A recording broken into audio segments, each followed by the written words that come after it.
Amén, hermanos, muy buenas noches. Los saludo a todos en el nombre de nuestro Señor Jesucristo.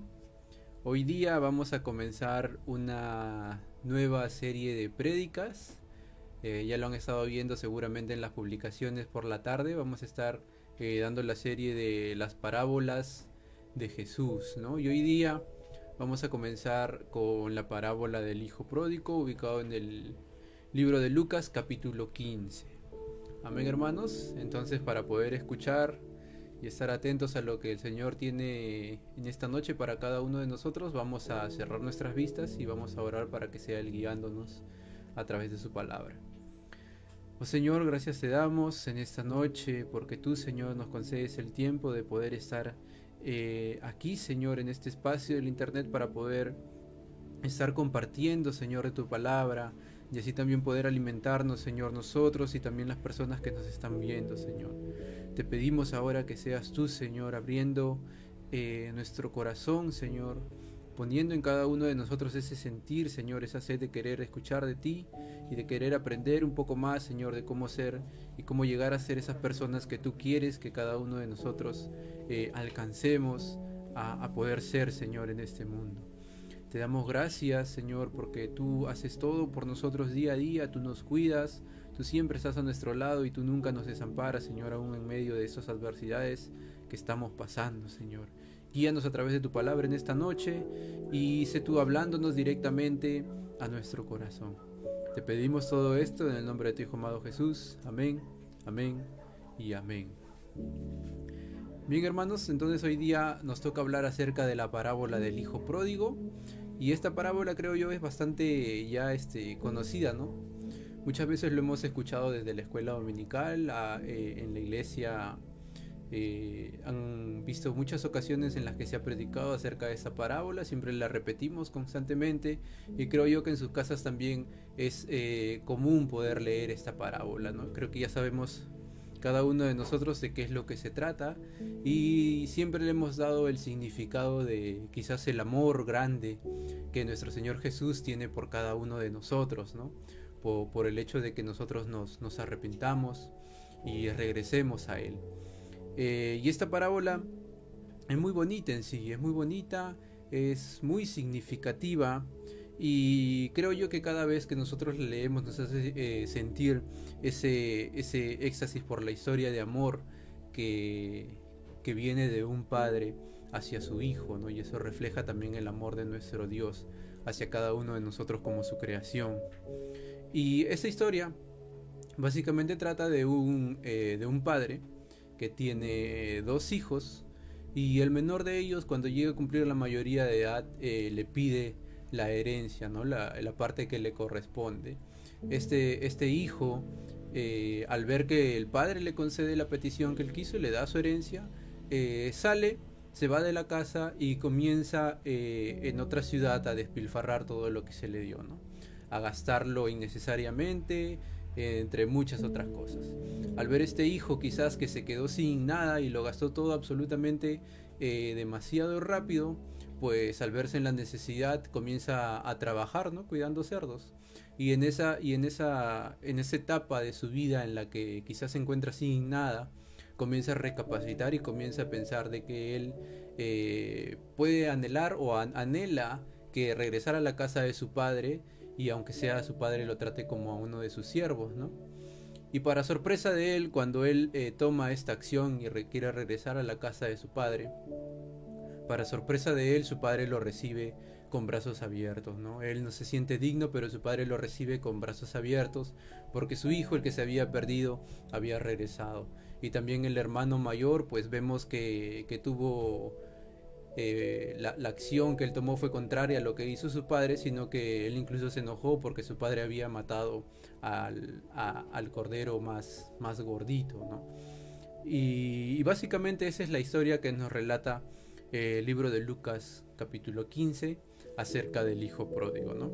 Pero nosotros debemos de entender que esta parábola en realidad ilustra un punto espiritual que todos debemos anhelar, ¿no? O que todos debemos poder entender para tomarlo en nosotros mismos y hacerlo veraz, hacerlo verdad en nuestra vida. Hay un punto espiritual bastante importante en esta parábola que comúnmente nosotros no le damos la relevancia que se merece, ¿no? Por decirlo así.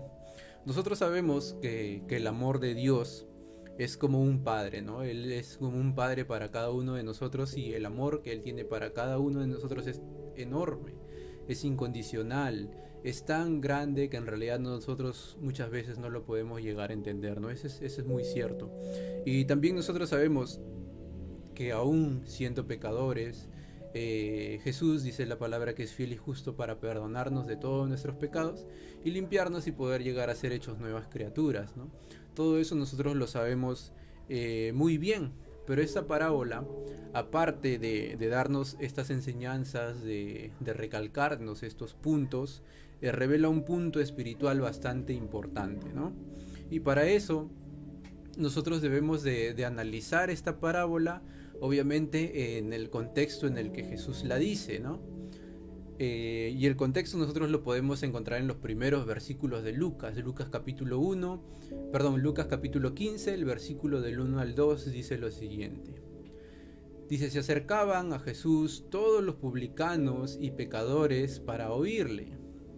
El verso 2 dice, y los fariseos y los escribas murmuraban diciendo, este a los pecadores recibe y con ellos come. Entonces esto fue lo que decían los fariseos y los escribas, las personas judías a Jesús con respecto a lo que él hacía, ¿no? Vemos aquí que los fariseos comenzaban a criticar a Jesús por el hecho de compartir con personas quizás que para ellos no eran justas, ¿no? Entre comillas justas, y eran solamente pecadores. Era para ellos quizás imposible poder pensar en un Dios o en una persona de Dios que pueda compartir con este tipo de personas, ¿no? Con este tipo de personas no justas. Y en relación a eso, a causa de esta acusación, de esta crítica de estas personas, fue que se convirtió este escenario en un escenario perfecto para esta gran enseñanza, ¿no? Y luego de este acontecimiento nosotros vemos que Jesús da 3 parábolas, siendo la parábola del hijo pródigo la tercera y creo yo la más resaltante, la más importante, si se podría decir así, y la más explicativa también para poder entender cuál es la enseñanza que quería mostrar Jesús en ese momento a esas personas y a nosotros también. La primera de ellas es de la oveja perdida, ¿no? Todos también conocemos esa parábola, la que trata de un pastor que tiene 100 ovejas y se le pierde una, ¿no? Se queda con 99, pero sin embargo este pastor de ovejas deja las 99 y va a buscar a la que se le había perdido, ¿no? Y luego dice la palabra que cuando la llegue a encontrar, él regresa, se lo comenta a sus amigos y se alegra junto con ellos por esa oveja que había recuperado. Y la segunda es la parábola de la moneda perdida, ¿no? Esa también es una parábola bastante semejante y trata de una mujer que pierde una moneda de las 10 monedas que tenía, ¿no? Una moneda de plata. Y dice la palabra también que esta mujer comienza a buscarla, comienza a limpiar su casa, a barrer cuidadosamente hasta el momento en el que puede encontrar esa moneda. Y cuando llegue a encontrarla, pues de igual forma se regocija y se alegra con sus amigos y familiares, ¿no? Eso podemos leerlo en la Biblia. Entonces estas 3 parábolas que nosotros encontramos en Lucas capítulo 15 responden 100% a la pregunta a la acusación que se le había dado en los primeros versículos por parte de estos fariseos, ¿no? Estas personas que eran judías, y a la vez tipifica a estas personas con el relato del hermano menor en la parábola del hijo pródigo, ¿no? Nosotros podemos ver que el hermano menor, cuando regresó el hermano que se había perdido, el hermano mayor, cuando regresó el hermano menor que se había perdido, él se encontraba trabajando, ¿no? Y al momento de regresar a casa encuentra una fiesta grande. Él no sabía por qué y le pregunta a los criados qué era lo que había pasado. Entonces le responden que su padre había matado al cordero más gordo para poder celebrar el regreso de su hijo, ¿no? Entonces este hijo enfadado no quiso entrar, a lo cual el padre quiso hablar con él para que entrara y comience a regocijar con ellos, pero sin embargo el hijo le comenzó a reclamar, ¿no? Le dijo que él había servido constantemente por muchos años a él fielmente y nunca le había dado ni siquiera algo pequeño para que él pueda matar y compartir con sus amigos, ¿no? A lo cual el padre le responde de que él siempre ha estado con él y que si él se lo hubiera pedido, si él le hubiera pedido algo, él nunca se lo hubiera negado, ¿no? Esto tipifica bastante a los fariseos que hicieron esta crítica hacia Jesús, porque dice prácticamente lo mismo, ¿no? De que ellos comenzaron a criticar y a decir que estas personas pecadoras, a estas personas que se habían ido y habían malgastado todas las bendiciones que habían recibido del Padre, no son dignas de poder regresar, ¿no? No son dignas de que Jesús nuevamente pueda prestar oídos hacia ellos o verlos con ojos de amor, con un corazón quizás bondadoso, por querer redimir esos pecados y esas malas acciones que ellos pudieran haber hecho, ¿no? Y, y esta parábola muestra la importancia que tenemos cada uno de nosotros para Dios, ¿no? Esta parábola muestra la importancia que tiene cada uno de los pecadores para Dios, ¿no? Y él dice la palabra que se regocija grandemente cuando hay un pecador que se arrepiente. Y si bien esta parábola nos enseña todo esto y nos enseña el amor grande que Dios Padre puede tener para cada uno de nosotros, pues muchas veces nosotros obviamos la razón de celebración que se le da en esta parábola del Hijo Pródigo, ¿no?